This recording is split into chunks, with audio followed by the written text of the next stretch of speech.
When it comes to tolling I-90, our state has some lessons to learn.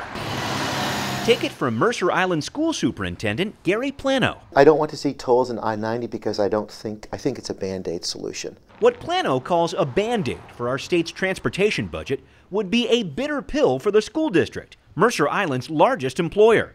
2/3 of the people who work for Mercer Island schools don't live on Mercer Island.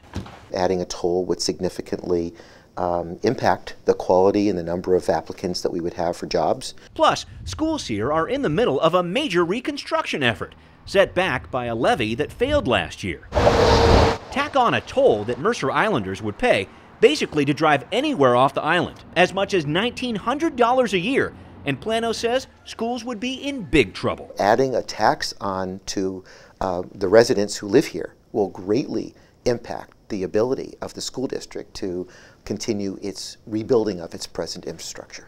The state will consider Mercer Island's concerns as the study of I-90 tolling continues, but there's another impact to consider too. If we can't do it through tolls, where's the money going to come from? Sam DeBoard is a realtor for SeattleHome.com who started up another website, TollI90.com, which he says is getting a lot of positive feedback. We had a lot of people who just said, I'm willing to pay more to get somewhere faster. DeBoard knows his views aren't popular on Mercer Island, where no toll signs and a No on Tolls website show strong support for the anti-toll camp.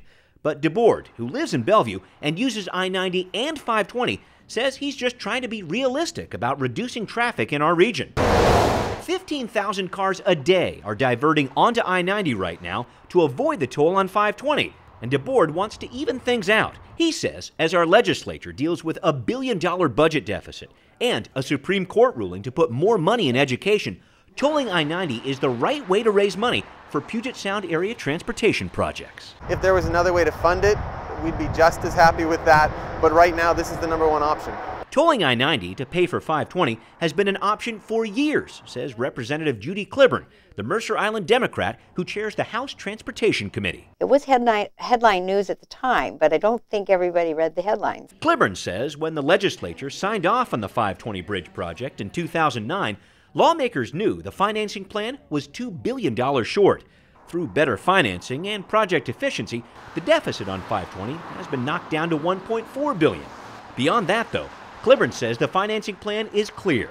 Any remaining gap in funding 520 would be filled by tolling I-90. The plan on paper is that in 2014, tolls would be authorized. So the authorization vote won't happen until next year, but Cliburn wants drivers to get used to the idea of I-90 tolling.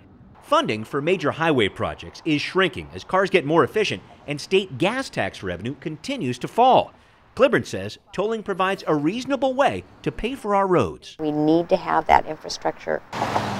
I think people are seeing the fact that we are going to user fees. And with tolls on 520, Tacoma Narrows, the hot lanes of Highway 167, and even with the proposed Alaskan Way Tunnel, Cliburn says tolls on I-90 shouldn't come as a surprise. Tolling is going to be the fact of life going forward. People that don't use the 520 corridor don't feel like they should be having to pay to fund something that they don't use. Representative Ed Orcutt, the ranking Republican on the House Transportation Committee, doesn't think tolling I-90 to pay for 520 makes sense. I think the trust in DOT is eroding rapidly. Plus, Orcutt says, construction flaws found in the pontoons for the new 520 floating bridge have brought up some new major concerns about the cost of this project. I'm really concerned about putting any more money into 520. Overall, he'd like our Department of Transportation to find ways to save money, not ask for more through tolls. We need to make sure that our tax dollars go further before we go further into the taxpayers' pockets.